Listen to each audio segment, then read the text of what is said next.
এই ভিডিওটি সাধারণ মানুষকে হোমিওপ্যাথি সম্বন্ধে অবগত করার জন্য এবং যে সমস্ত জুনিয়র হোমিওপ্যাথি বন্ধুরা আমার ফলোয়ার্স তাদের জন্য এই ভিডিওটি।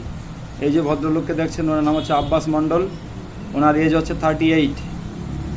উনি যে কষ্ট নিয়ে আমার কাছে এসছে, উনি হচ্ছে অস্টিও আর্থ্রাইটিসের ব্যথা। ওনার ডান হাঁটুতে প্রচণ্ড ব্যথা, এটা উনি 2 মাস ধরে ভুগছে। উনি এমনকি ওনার এই এত পেইন হয়, এই পেইনের জন্য ওনার কান্না করতে হয়। ওনাকে আমি সিলেকশন করেছি পালসেটিলা। ওনাকে আমি কেন দিয়েছি আমি একটু বলে দিচ্ছি। উনি হট পেশেন্ট, উনি গরম কাতর, গরমটা একটু বেশি। শীতকালের থেকে গরমকালে বেশি কষ্ট হয়, তো তাই তো বলছিলেন। উনি টক খেতে ভালোবাসে, ঝাল খেতে ভালোবাসে, আইসক্রিম কোল্ড ড্রিঙ্কসটা খেতে ভালোবাসে। আর পিপাসা তেমন নেই, থার্স্টলেস। জল পিপাসা কেমন?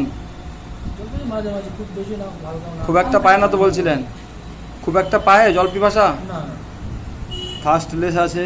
আর রাগটা কেমন? রাগ তো খুব একটা আছে না, কম? কেমন রেগে গেলে ভেঙে চুরে ফেলা, চিৎকার চেঁচামেচি ওইসব করেন না তো? Mild temperament, weeping easily. আর ওপেন ইয়ার্স পেপারস আছে, ঘরের দরজা জানালা এগুলো খুলে রাখলে বাইরের খোলা হওয়াটা এগুলো ভালো লাগে, তাই তো?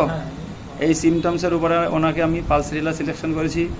আশা রাখি আপনি এই একবারের ওষুধ খেয়ে আপনি অনেক ভালো থাকবেন। এই ভিডিওটা করার পারমিশন দেওয়ার জন্য আপনাকে অনেক ধন্যবাদ।